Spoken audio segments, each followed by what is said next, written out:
नमस्कार दोस्तों, मैं अर्चना प्रजापति आपके अपने channel AP legal information in Hindi में आपका स्वागत है।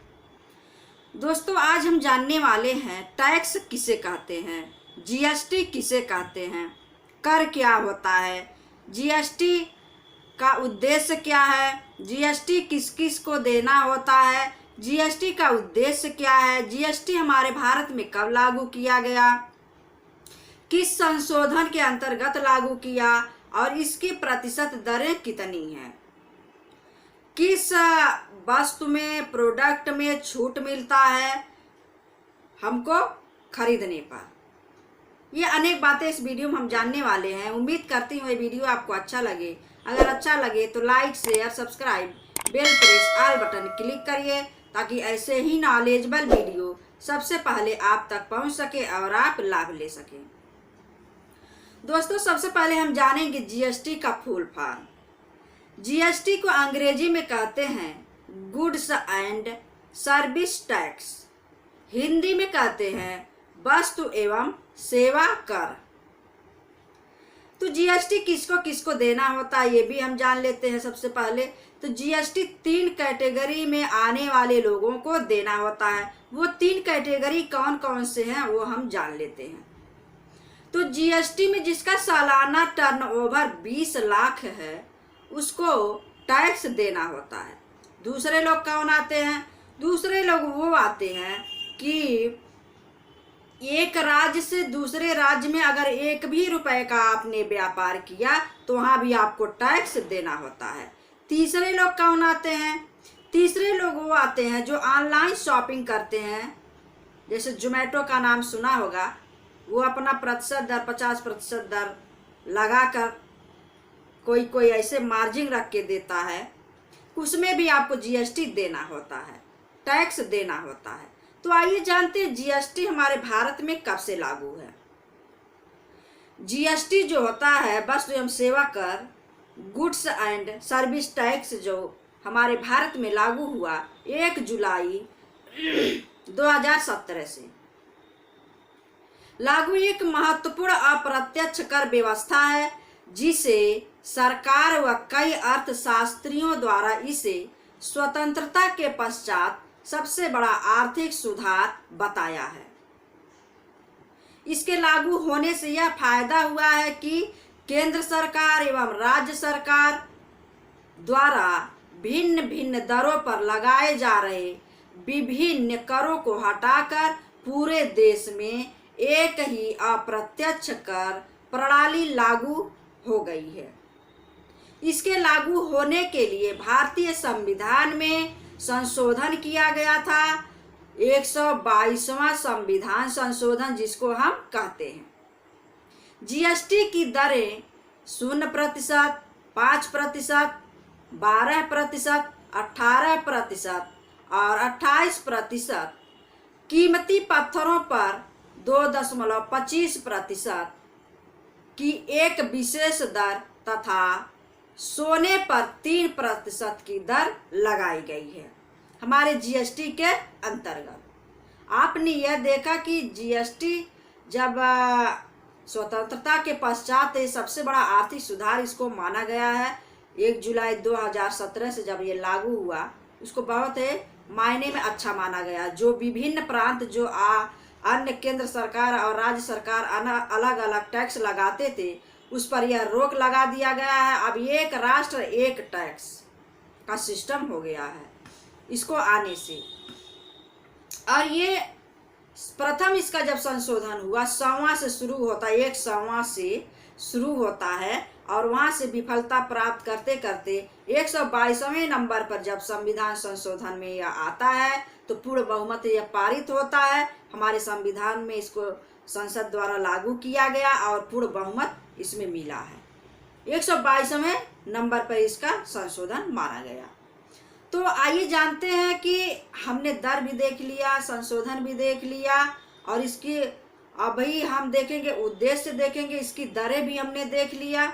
तो जीएसटी काउंसिल क्या है ये भी हम जान लेते हैं। जैसे जीएसटी काउंसिल अनुच्छेद 279A, यह विधेयक भारत के राष्ट्रपति को 122वां संविधान संशोधन अधिनियम 2014 के प्रारंभ होने के 60 दिन के अंदर जीएसटी को जो है जीएसटी में 60 दिन के अंदर राष्ट्रपति को यह अधिकार देता है कि जीएसटी परिषद का यह गठन कर सकते हैं। 279 आर्टिकल में यह कहा गया कि भारत के राष्ट्रपति को यह अधिकार देता है कि यह 60 दिन के अंदर क्या करेगा, जीएसटी परिषद का गठन कर सकेगा। उसके बाद जो है और हमारे जो राष्ट्रपति हैं भारत के 8 सितंबर 2016 को भारत के राष्ट्रपति ने जीएसटी को मंजूरी दी है। और जीएसटी का उद्देश्य भी हम जान लेते हैं। जीएसटी का उद्देश्य यह है कि भारत के बाजार को एकीकृत करना है और पूरे राष्ट्र के लिए एक कर का व्यवस्था करना है। यही इसका मेन उद्देश्य है। जो वैट में लगाए जाते थे, अन्य प्रांत में अन्य प्रकार के टैक्स लगाए जाते, वह सब समाप्त हो चुका है और एक टैक्स एक राष्ट्र मुहिम चलाया गया। अब आइए जानते हैं जीएसटी में छूट कौन कौन से प्रोडक्ट खरीदने पर हमको मिलता है, जो हमारे दिनचर्या में है, जो हमें उपयोग करना अति आवश्यक है।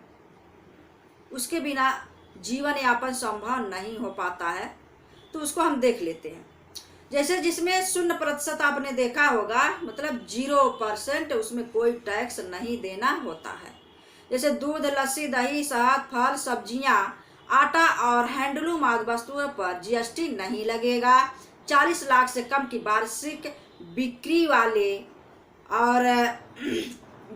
वाले व्यापारियों को इस कर व्यवस्था में छूट दी गई है। अब आइए जानते हैं प्रतिशत दर। जो हमारी जीएसटी टैक्स वसूल करती है वो प्रतिशत दर कितनी लगाती है, किन किन प्रोडक्ट पर, वो भी हम जान लेते। प्रतिशत दर अभी हमने आपको कहा 0 से लेकर 28% तक, मेन रूप से 0%, 5%, 12%, 18%, 28% इसको लागू किया गया है, जो हमारे दिनचर्या में शामिल होती हैं। तो आइए जानते हैं वो दर कौन कौन से प्रोडक्ट पर लगाए जाते हैं। तो जैसे प्रतिशत दर में सबसे पहले हम देखेंगे 28% की बात हम करेंगे। 28% जो होता है वह है कि अब जहां 28%, पहले 28% जहां लगाया जाता था जिस प्रोडक्ट पर, वह वस्तु 228 थी। 228 प्रकार के प्रोडक्ट पर यह 28% दर लगाया जाता था, टैक्स लगाया जाता था। लेकिन इसको समाप्त करके 50% जो है 50 वस्तुएं मात्र रखा गया है। जो पहले थी 28% वाले दर में वह 228 थी, अब जो हो गई है 28% वाले दर में 50 वस्तुएं ही मात्र रखा गया है। तो वो वस्तुएं हम जान लेते हैं कि 28% में कौन कौन से हैं। पान मसाला, जो शौकिया हम उपयोग करते हैं, जो हमारे सेहत के लिए भी बहुत घातक साबित होता है, उसको हम देखेंगे यहाँ 28% उसको लगाया गया है। जैसे पान मसाला हो गया, सॉफ्ट ड्रिंक हो गया, cigarette, cement, paint, air conditioner हो गया, परफ्यूम हो गया, vacuum cleaner, fridge, washing machine, car, दोपहिया वाहन और विमान इस स्लैब में आते हैं 28% में। अब उसके बाद हम देखेंगे 12% में मक्खन आते हैं, घी आते हैं, सॉसेज आते हैं, अचार, फलों के रस आते हैं, नमकीन आते हैं, दूध, टूथ पाउडर आते हैं, छाता, दवा, सेल फोन, मानव निर्मित यार्ड, फोटोग्राफ, लोहे के बर्तन, बर्तन आदि आते हैं। 12% के स्लैब में यह आते हैं। अब आइए जानते हैं 5% के स्लैब में कौन कौन से आते हैं। 5% के स्लैब में हो गया चीनी, चाय, भुने कॉफी बीन्स, खाने योग्य तेल, पैक्ड पनीर और सूती धागा, घरेलू एलपीजी गैस जिसको कहते, घरेलू एलपीजी, कोयला, कॉटन कपड़े जो कि 1,000 रुपए तक के हों, यह 5% के दायरे में रखा गया है। अब आइए जानते हैं, हमने लास्ट पॉइंट लिया 18%। 18% वह हेयर ऑयल, साबुन, टूथपेस्ट को भी रखा गया, पास्ता, फेशियल आदि और मोबाइल को भी इसमें रखा गया। 20 लाख रुपए से अधिक है तो पंजीकरण, रजिस्ट्रेशन जीएसटी में करवाना अनिवार्य है, टर्नओवर। और जो 3% की हमने बात अभी आपसे नहीं शेयर की थी, जो 3% की दर है वह सोने पर लगाया जाता है। 3% टैक्स देना होता है और 0.25% जो टैक्स दिया जाता है वो विशेष दर की कीमती पत्थरों पर, मोटी पत्थरों पर लगाए जाते हैं। तो ये थे जीएसटी से संबंधित कुछ जानकारी। उम्मीद करती हूँ ये जानकारी आपको लाभकर साबित होगा। इससे बहुत ही अच्छी आपको नॉलेज होगी कि क्या है जीएसटी, किस पर लगाए जाते हैं। और इसके बाद हमने बहुत सारे ऐसे टॉपिक रखे हैं जीएसटी से संबंधित, आपसे शेयर करने वाले हैं, लेकिन आज इतना ही। इसके बाद मैं लाऊंगी जीएसटी क्या होता है, जीएसटीएन क्या होता है, सीजीएसटी, एसजीएसटी, यूटीजीएसटी, अनेक ऐसे टॉपिक हमने तैयार करके रखा है आप तक शेयर करने के लिए। तो उसको आपको थोड़ा इंतज़ार करना होगा नेक्स्ट वीडियो का। तब तक के लिए जय हिंद।